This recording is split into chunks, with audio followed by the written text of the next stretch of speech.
Can we just talk? Metro FM Talk with Faith Mangope. Monday to Thursday, 7 p.m. to 9 p.m. It is 13 minutes after 8 o'clock on this Thursday evening. Let's start our After 8 conversation. Today we're doing things a little bit differently. We're ending off the year with a look at safety. How safe are we as South Africans? That is a question that we get to ask. Joining us in the studio to elaborate on this one is a Police Minister, General Bheki Cele. He joins us to talk a little bit about the state of our policing in South Africa and more than anything else, where you tie in as a citizen. Thank you so much, Minister, for your time this evening, and welcome to Metro FM Talk. Good evening, Faith, and good evening to your listenership. Well, let's talk a little bit about making sure that indeed the police are able to serve. You know, it was, Minister, I think it was in some of the stats that you alluded to, and that you had said that about 72 police stations nationwide have got no generators. Subsequent to that, we had the civil rights group Action Society saying that police stations do have generators, but they're either broken or they have not been maintained in a long time or they've run out of diesel. Festive season is upon us. People want to be safe. People are going to run to police stations should anything happen. Load shedding is also a reality within the South African context. How do you reconcile the 72 police stations that have got no generators? Because when you don't have generators, you ultimately have to close. We can't afford to have closed police stations. So how do you begin to even solve this? Well, we don't close police stations. Faith, we keep going. Well, unfortunately, maybe the action or society action, whoever, they are not giving the true story there. The things like your generators and police stations, most of them are not kept by the police, are kept by the public works. We do get frustrated sometimes. I don't want to shift the blame. About 7 weeks ago, I went to one police station called High Flats, that is down south. And as I came, the police were using their phone to write their affidavits to put light on that. There is a generator. I have spoken to the public works to fix the generator. It has not been fixed down 7 weeks. So that's how the government works on that particular area. So public works supplies the generators. The generators have to be maintained. They have to be fixed. There's no diesel sometimes. And now the police are left having to use their phones as torches while taking down statements. And supplied and maintained by the public works.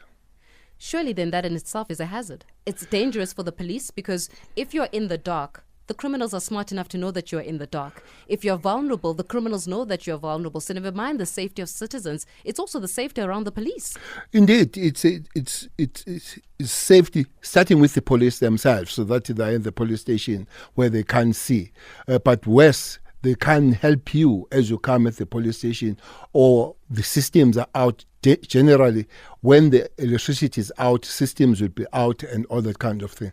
So the reduction of the weight of service, it does happen with the problem of electricity.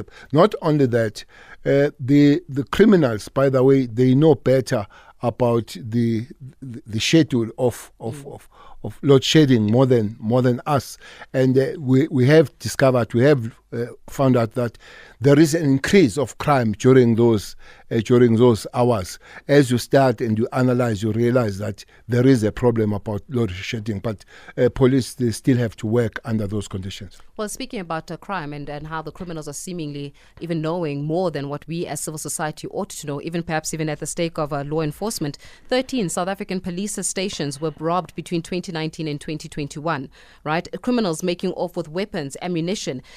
More than anything else, I guess the question is then, how are police stations where we as citizens supposed to feel safe robbed, Minister? 13 police stations being robbed and weapons being stolen.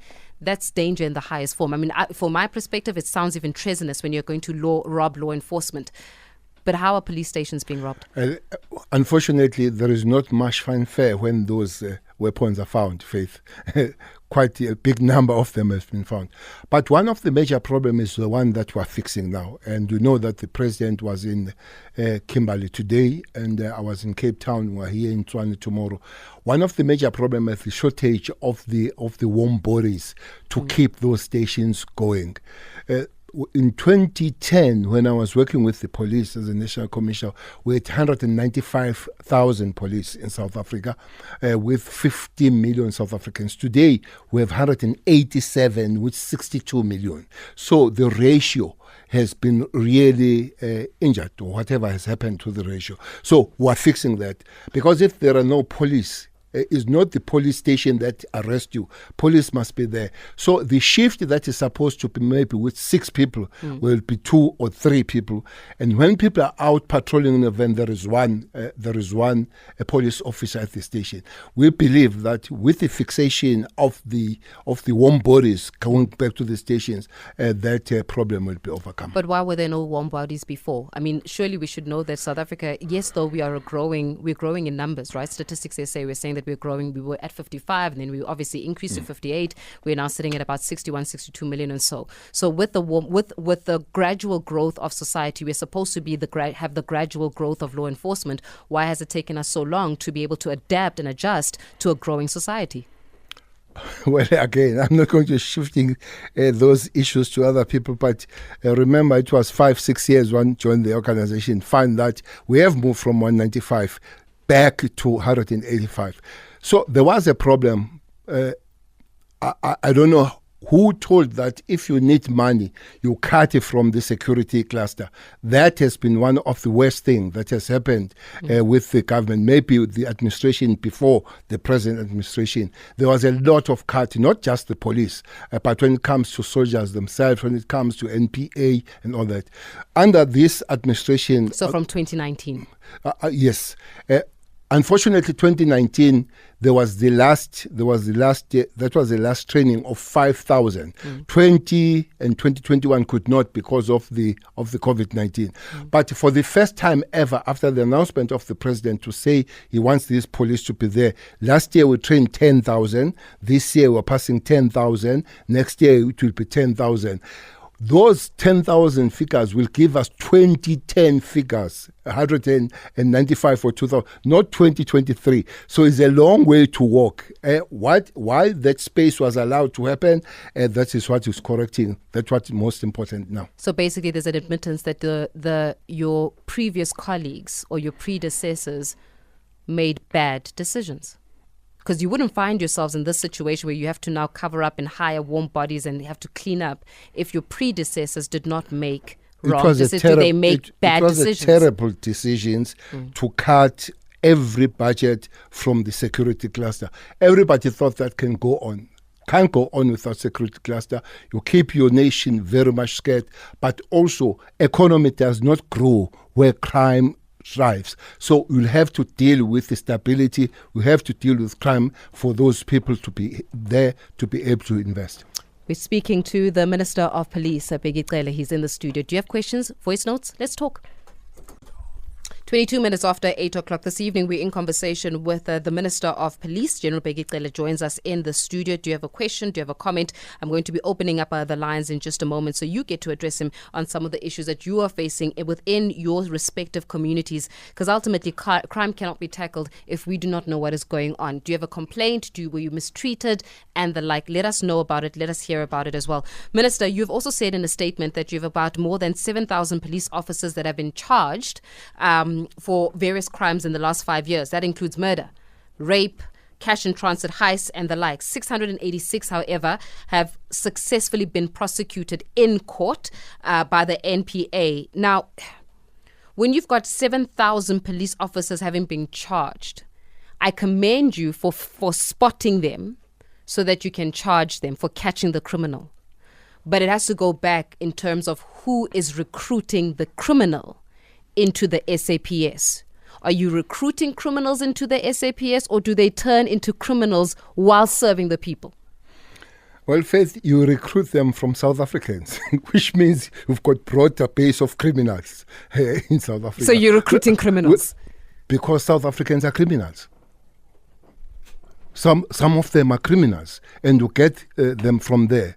But it's not necessary that you recruit criminals. Maybe let's again try to explain the 7 before we go the 7,000. People, most of them are charged for petty things in their execution of duty.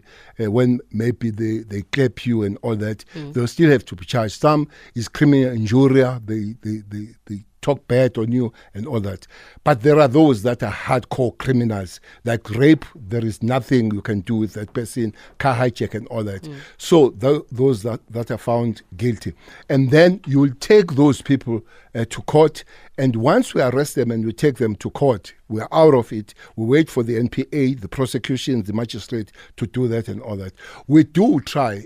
For instance, this 10,000 is very stringent, Faith, the way we put them there. We go almost on 10 kind of tests to make sure that we close the gap of not getting the worst. But human beings will be human beings. But what have we done is that we have put mechanism of finding them even if they're there. Police is one of the highly monitored organization, monitored by itself, called ACU, Anti-Criminal Unit, is by IPT, that is supposed to look at them, human rights and many other organizations. Maybe that's why. But they are also arrested by their own colleagues. Unfortunately, they always talk about those that are arrested and they don't commend those colleagues. Can you imagine how difficult it is to go in that particular police station? You take the gun, you take the card, you take everything, appointment card, and you say from now on you are under arrest. But indeed, we are trying to work, but we have organizations that we work with, even the structures within the organization, the welfare, to take them through to say, this is it, this is not it, including even today and every day as they pass out, reading the code of conduct, they know what they're supposed to do. And every day you talk to them to say, this is done, that is not done. And you But if they know what they're supposed to do, why is it that some of them are not doing what they're supposed to do? And how are they passing these tests? So I understand you do take psychometric tests and people can actually, lie in some of these tests. I hear that they can lie. But 7,000 police officers that have been charged, 7,000 is a lot. These are 7,000 warm bodies that you're referring to that could be looking after us, but instead they're criminals. We've got policemen who are criminals, Minister. No, but Faith, as I'm saying that, you gave the figure of those people that have been found guilty and all that. By the way, you are a criminal when you have been found guilty, not when you are charged. When you are found guilty, then you are a criminal. Many other police are even ticket issues and all. I don't think that's minor. Police cannot break the law, including keeping the traffic laws and all that kind of stuff. But those police, the hardcore in the police, those are sent to prison and all that. I fully agree with you. 7,000, less of them would be much better. That is 7,000 in 5 years, by the way, not annually. That is still a high number. And that number will be out of 108, 190, and which means you still have good police. You need to deal with those that you can rehabilitate, yes, but those that are core criminals like rape and all, nothing you can do with them. Throw them in, convert their blue to orange, and then go on with life. Well, we're going to be opening up the lines now. Already CS is starting to take in calls. We're also going to be taking some of the voice notes. I know that people have got questions for you regarding just matters of safety in the country. However, also when you're looking at matters of safety in the country, and I'm just going to be honest with you, why does it seem as though the criminals are winning? Why does it seem as though the criminals have got the upper hand in South Africa? Why does it seem like the criminals either have got, number one, the guts? You must have some kind of arrogance to break into police stations, to steal police weapons, to take advantage. I mean, there's some videos, you are aware of them, some videos where policemen are being put in their own police vans by the very same criminals. It looks like the criminals are winning. It looks like crime is actually paying off, and the citizens, the ones that are good, are the ones that are at the receiving end of this crime. It looks like the good police officers, because there are good police officers out there, Minister. It looks like the good police officers are not winning. They're more of the bad apples that have got bigger voices and have got bigger prowess than the good ones. Why does it seem like the criminals are winning in South Africa? Well, I'm sure if you can pull together all criminals and speak to them, they'll tell you that they're not winning. Let me tell you the latest approach. We have created something called Operation Chanela. We launched it on the 8th of May this year. Up to this is almost 7 months. We have arrested 259,000 people. Those are the people that are not in prison as we speak. By the way, in South Africa, Faith, if you speak to Minister of Correctional Service, Sulamula, will tell you that he has a problem because all his prisons are 44% overpopulated. And that 44% doesn't go to prison through Toy to say, please, can you arrest us? You send them there, you arrest them. This financial year alone, we have about 247 people that are doing life. Those people to do life is because the police have done the best kind of investigation and the judge agrees with that investigation. I'm saying to you, for last 7 months, the 259,000, that is 260, have been arrested, those people. And we have put these activities and all that, and we have increased our visibility, our stopping. We have found back 1,117 stolen cars. And there are criminals, as you say, that are very bad at taking on the police. Since about 2 months ago, since there was a big shootout in Makado in Limpopo, 62 criminals that have taken on the police have been put down. Unfortunately, we have lost 1 or 2 police on that. So if you go and you call them, they'll tell you that they are not winning. The police have really become tough, and police have been instructed to be tough. When criminals are hard, police must be really harder. Well, we're going to take some of your calls. I want your reality. Are the police actually on the winning streak when it comes to fighting crime? Are the citizens still scared of their environments, or do you feel safer? We've got lots of calls to get by. So I think, Minister, I think we can manage to get you some headphones, or we'll be able to manage there with our producer as well. Let me start off in the Northwest with Kolani. Kolani, hi.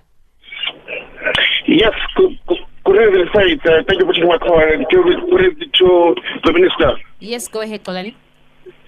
My question is in two folds, but I'm going to ask this one, which is, I think, is most important.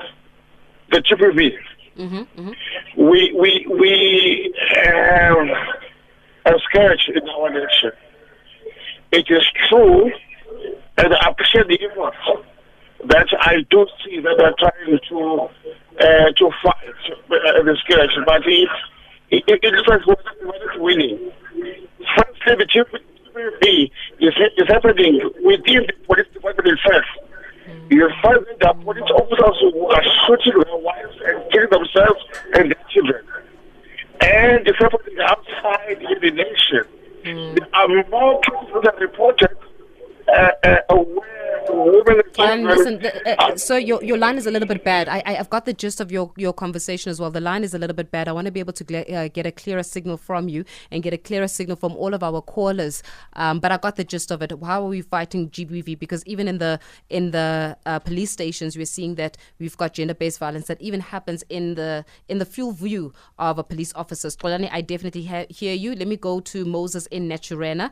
Moses, hi. Hi, Faith, how are you? I'm very well, thanks, and you, sir. Go ahead. Good, thank you. I'm going to be very quick. Funny because the previous call on Kolani, I'm going to go straight to the drug fighting hero that we looked at, Kolani, from the TV program. Oh, yes, it's Ines Octola. I think that was 100%. Got you. Yeah, he's a militant endorsing such organizations, maybe I should say, for a lack of a better word, is in support of such stuff, because we really saw a big difference in some areas that were targeted by the program. 1, 2, what is the plan in terms of combating the crime on Izingadi, especially because the minister is from the province where it is assumed or presumed that they produce such people. What is the plan from the minister to help us in South Africa from such people? Thank you very much for that one. Much appreciated there, Moses. Let's also try to get you clearer voice notes. Maybe I can have voice notes as well before we go into some of the calls. We'll go back to the calls. Anonymous in Kimberley, I do see you. Let me also take in some of your voice notes. Let's start. Good evening, Faith, and good evening to the minister. Faith, I'm a former police reservist, a dedicated former police reservist. I was working from 2005 up until 2010. I was trying to get through the police force, but I could not. I was not recognized because of my BMI, body mass index. Faith, I was working very hard for the SAPS. 5 5 years with matric certificate, driver's license, no criminal record. I was working very hard for my community. I get very stressed and sad when I see these criminals that are being hired by SAPS. They are busy committing crime. Now, next year I'm turning 40. I'm still interested in the police service. But I was never recognized because of my body mass index. Sure. Thank you. Good evening, Faith. Can you please ask the minister how he feels being a minister of the police in a country where crime is rife and criminals are doing whatever they like during the day, in daylight? They go into shops and take jewelry, they do CIT robberies, and in most cases, we know who they are. Everybody knows who they are and where they are. We know they are criminals in Cape Town, Cape Flats. We know their names. We know where they live, where they operate, but nobody goes there. How does he feel? How does he sleep at night knowing that people are going to get killed? But I hear you. I've got you loud and clear. Listen, we'll continue with taking in some of your voice notes as well. I've got more of your calls that I need to take as well. Maybe let's start off with some of those issues that were raised by Xolani with gender-based violence, saying that in most cases, even in police stations, gender-based violence happens. Faith is one area that we have really tried to work on. We might not be winning at the present moment, but we can see some green shoots. When we get on our crime stats, we see that we're going down. What is really bad about the gender-based violence? You put everything together, everything in place. One major thing that everybody knew about it, that was a problem, was a DNA thing, where women could not get their DNA. That thing is fixed, and that problem is not going to come back. But it was also the behavior of our police at the stations, where they'll be really give a double jeopardy to women to come, and we have trained special people to deal with those matters. We have created an FCS, is a special unit that deals with those, that is focused on that. Maybe what has not been done by all of us, including your clan, is to teach the nation about GBV.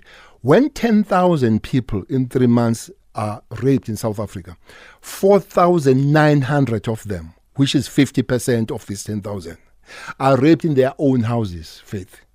Are raped by the people they know. They are raped by the fathers. They are raped by the boyfriends, uncles, grandfathers in their houses. So which means it becomes a societal matter where all of us, we must pull the shoulder on the wheel. Yes, you arrest them. Yes, you give them life. These people I spoke about, that who are 247, are all GBV people that have been put inside in 1 year. Those are life. I'm not talking about those that are doing 50 years and all that kind of thing. But the society must rise on this one. It can't be the police alone. When you are raped by your own father in your own room, there is a new one where siblings rape siblings. So it's a problem. So while we do the enforcement and all that, but I think the society must go broader on it, and we all put a shoulder on the wheel on this one. But also it goes into the way in which these matters are dealt with when they do reach the police station. You know, I hear you that this is a bigger societal issue. We can't place the blame of rape on the police or abuse on the police. It is about the uncle or the aunt or even the auntie who perpetuates the crime. But are policemen and women equipped enough to be able to deal with these rape victims or to deal with these victims of gender-based violence? Because you and I both know that even in a limited resource police station, sometimes it's the nature in which I talk to you. Faith was abused by her boyfriend or her husband. You can't say, you can't be rough with me. You have to be able to understand that there's a mandate, there's a code of conduct that you need to follow so that you can talk to me as somebody that needs help. Are policemen and women equipped enough? Are they resourced enough? Do they even know how to speak to a person who's been raped, or do they simply turn them away? Faith, I made that as my second point when I said we have put measures. I said we have made special training for the people that are sitting on the dedicated desk in the front desk at the police station. At the present moment, there are 331 of them that are on training, but there are FCS members that are doing nothing but dealing with these things, so that whenever we speak to them, whenever we make announcement to them, we say, when an abused woman and child, they come to the police station, you drop everything. And we have been bad. People have been told at the police station to go and negotiate, and where they go back to negotiate, they die, killed by the same boyfriends. I think we have managed, we're not there, but we have trained quite thousands of these police officers, especially women. It doesn't mean that there are no good men, but naturally, you find that the women are on the back foot to go and explain to men how we were abused and be graphic about it and all that. Is one area that I think we are almost there, that we have worked to say, as they come to the police station, that is the last hope. Please don't tell them to go home. Don't abuse them. Don't tell them that and be graphic with them and all that kind of thing. I think maybe that's why we're getting quite many life sentences and very long sentences, because maybe those that take statement and all that, they put them at ease. Because if you don't put them at ease and they don't give you a proper information, you are not going to win that case at the end of the day. I hear you. We're going to talk some more. We're going to talk a little bit about the issue around drugs in our societies. I know that many of you have called into this show and said, Faith, the drug problem in this country is absolutely unfathomable. We're going to talk about the intelligence of the SAPS. We're going to talk also about even around some of the petty crime that is happening, and also what happens to a person who wants to join the police service. How does one actually get given opportunity, irrespective of their BMI, to serve? It's 43 minutes after 8 o'clock. We're still in conversation with the Minister of Police. General Bheki Cele is joining us in the studio for our final show, by the way, of 2023. Let's address this issue around drugs. Do we have intelligence that tells us exactly, number one, who's bringing the drugs in this country? Where are they distributing? Who's involved? How do we get a hold of it? Because we've got even programs, television programs that was made reference to, where somebody took, and civil society was saying, we're going to solve this drug problem. Obviously, it ended up in an arrest of the host of the show. But it got South Africans feeling safe, or feeling as though somebody was doing something about the drug problem in this country. What does your intelligence tell you, and do you have intelligence to deal with it? It's not about the show when it comes to drugs, Faith. I think from the 26th or 25th of October, we had a big bust in Durban where we arrested, where we found drugs, 70 million estimation. That was in the port. 3 days down the line, we found 80 million. That is at the airport. A week later, we find 65 million at Gqeberha. After that, we find 151 million again at the airport. 3 days ago, I was at the port where we find one day during day we find 40 million. At night we find 65 million. So that happens within 3 weeks. Those are the huge busts coming from South America. Most would be from Brazil and Peru. And we are working very closely with those agencies there. That's why, for instance, the last one, we 3 days ago that we were at the port, we have monitored that for 3 months since it left Peru and all that. So if you tell me that that's not an intelligence, you can tell me what. We knew where it was, we knew where it stopped, and they added some more on those things. The one that we found 80 million at the airport was in the paint, in the many buckets of paint. They'll put paint inside and put it. So we found these things. The two big busts of 151 was hidden in the meat, in the cargo of the meat and all that. If that is not the intelligence, it's the guesswork, that will be hell of a guesswork. Okay, so basically you've got the enough capacity to be able to track the actual those that are perpetuating the crime, the drug lords and the like, and you know where the drugs are coming from. Besides that, for last 3 months or 4 months, we have dismantled 13 laboratories, because if they feel that we are active and we are stopping them coming in, they assemble their own machines in the country and they produce their own drugs. In one of my townships in Durban, they are producing Smirnoff 1818 in a laboratory that is in the 4-room and all that. We've dismantled in 5 months 13 of those laboratories in the country. So it's unfortunate that individuals that are followed by TV and all that will get more exposure and more news rather than the real job that is done by the police on the ground. Well, let's speak a little bit about your province, because your province as well, unfortunately, has become notorious with Ingabi. It has become that kind of sentiment should never ever happen, where the value of a human life is literally on how much you are willing to pay for that value, for that human life in itself. What are we doing to tackle this issue of Ingabi? Because from what I understand, I had a show where I even spoke to somebody who had served time for being Ingabi, and they were speaking about exactly what it takes to do it. And I tell you one thing, Minister, it is a very disciplined sector of business, illegal business, but they're treating it like a business. What are we going to do to curb that? Because people are dying. But I always shout that. I don't know why people can't sing Cele when it does good things. Whenever I go, I do say that is Nkabi. They come from my province. One of the biggest in Nkabi is accused number 5 in the Senzo trial. That guy already is doing 6 life sentences. He kills across the board. He's a young Tuli boy because he's been sentenced. I can mention his name. He kills, Faith.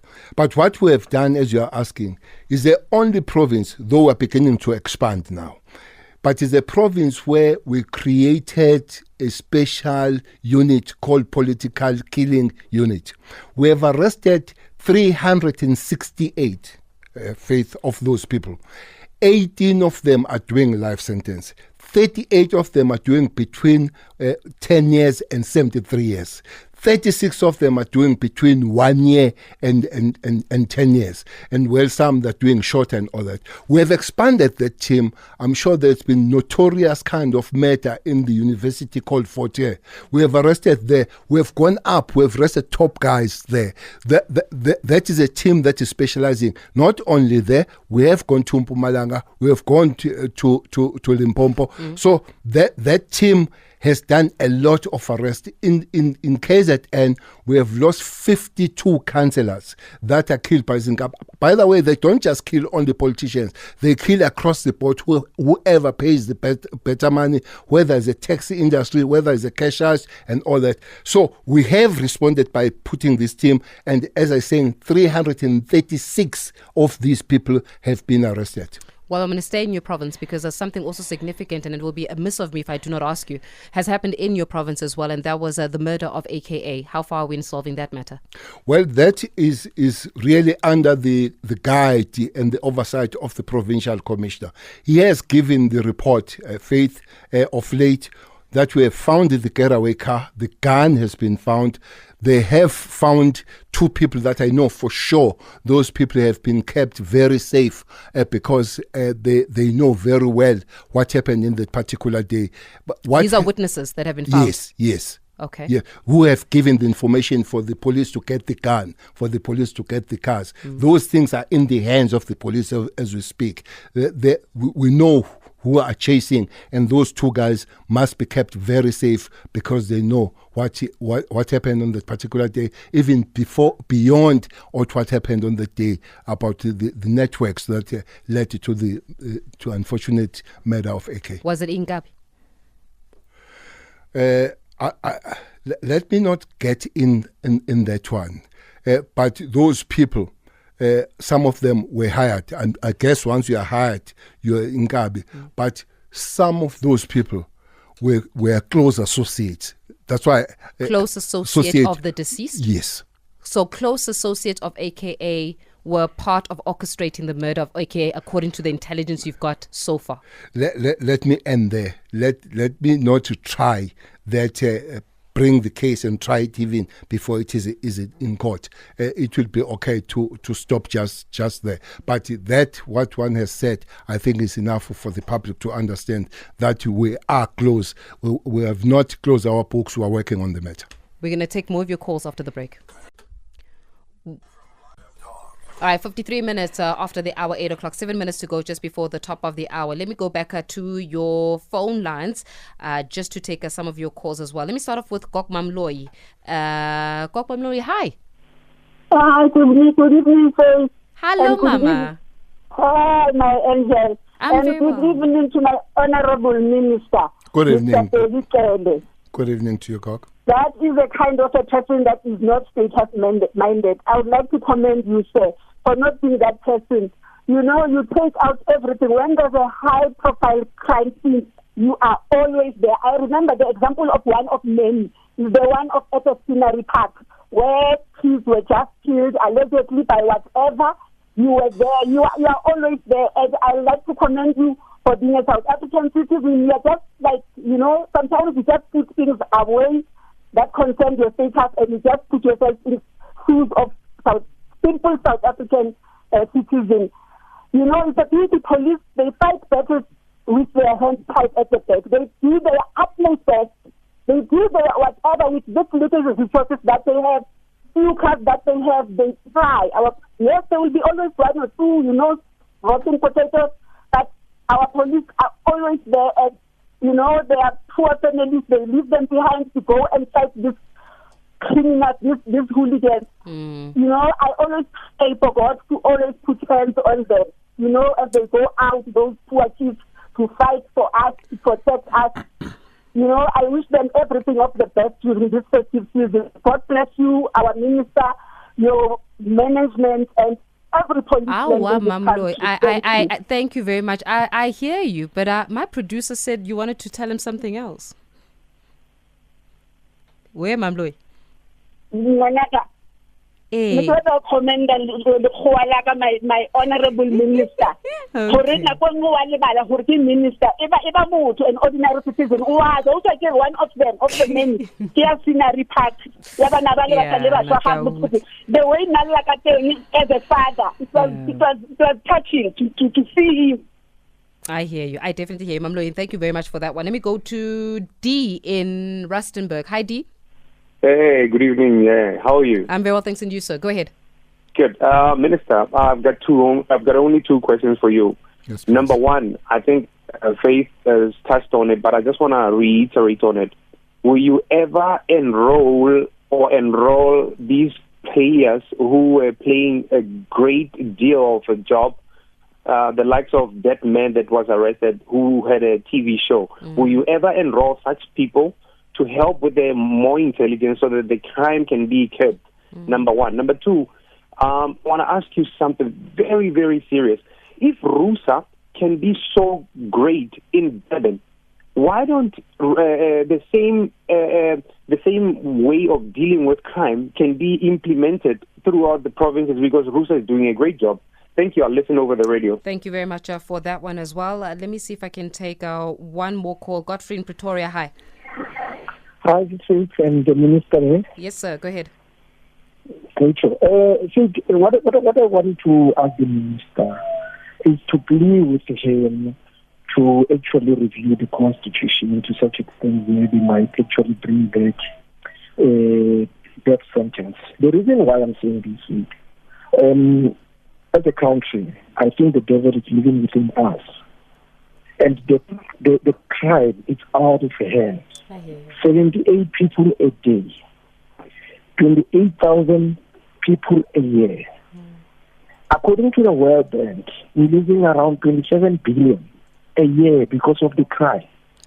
How much does it take in order for us as South Africans, all our leaders, to realize that the blood, it's like a river? I hear you. I got you, Godfrey. And more than anything else, I'll give him an opportunity to respond on his take on the death sentence. Maybe let me start off with this issue around, and it goes back to Xolani. And again, this happened within the view of the public eye, where people are saying, is a space within the SAPS for people that are like-willed to help the police service in catching the criminals, in catching the drug lords, in catching the guys that are ruining our kids' futures. Faith, there are many people that work like Xolani, even more than Xolani. Unfortunately, they're not in the glare of the media and all that kind of stuff.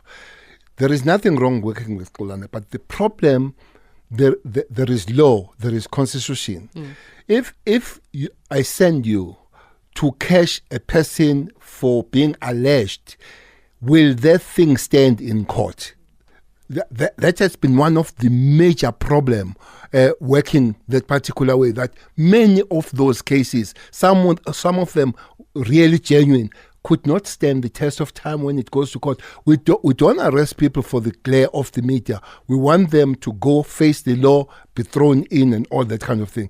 I'm simply saying to you, we have a lot of operatives on the ground that they give us a lot of information. Like these kids that we have arrested, we have found 14 of them that have passed the board up, very young and all. Somebody gave us that information without TV, without the glare. He has been giving us more and more. You see, when there is a shooting in the cash house and all that, when people are found in the base and all that, because we have found information about that, that's why it will be Makado where there is shooting and 19 people died. There was Bukeng where there will be shooting and 19 there, 9 people died and all that. There's been a lot of shooting in Durban. We have been a lot of, even in places like Zimbabwe where we get people there, that information were given by South Africans who are willing to work and want to see the crime resolved, not at the glare of the media. What about Rusa?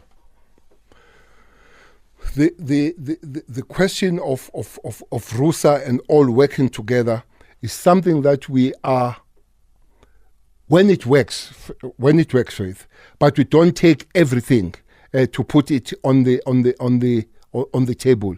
There are those things that will work, and we'll take what is good out of those things, and we leave those are bad. Maybe going to the gentleman that spoke about his weight and all that. For instance, on the last training, we trained 350 of the people that are reservists, but you must still follow some issues. You still win some issues. For instance, fitness is one of those things. Though we have relaxed some like age to them, like sometimes we're trick and all that kind of thing, but fitness and all that kind of thing. So as the police, when you give us information and all that kind of thing, when you come with your methods and all those things, we take what fits. It cannot be everything that is put on. But indeed, we listen and then we take those things. Just one more, because it has been a big issue of Cele on the crime scenes. Crime scenes, I'm called most of the time by communities to be there. When the thing of Nyobeni happened, people there, they said, we're not moving here until Cele comes here, because they expect a public representative, a person that they elected, to come and speak to them. For people to say, I'm not going there to investigate, and I'm not an investigator. Taint the crime scene. There will be people there. You'll have to address them. We'll have to tell them and find out why a 13-year-old died in the shipping and all that. And we're not about to stop that to talk to the people out there. Well, this is where we have to leave it for this edition of Metro FM Talk. Thank you so much for listening this particular year. Thank you. You've welcomed me into your home. It's been a wonderful year. I've enjoyed every single moment with you, and let us continue in 2024. Minister, much appreciated. This is not the last time you're in the studio, correct? My boss is here. Bosses, this is not the last time you're in the studio. Yes or no? Yes. My boss is, I'm sure. We'll come back. Thank you. Leranza's just said we'll come back. Thank you so much for the conversations. Thank you so much for listening. I thank you so much. Do enjoy with Life and Music with Paul Mtikhaga. He's coming up next. I'm going to talk to you again on the 8th of January when I come back. Have a fantastic rest of your festive season. Be safe. Please don't forget, I do love you. And remember, this is our republic. If it works for all of us. Yeah. Bye-bye. Going home. Bye-bye. Can we just talk? Metro FM Talk with Faith Mangope. Monday to Thursday, 7 p.m. to 9 p.m.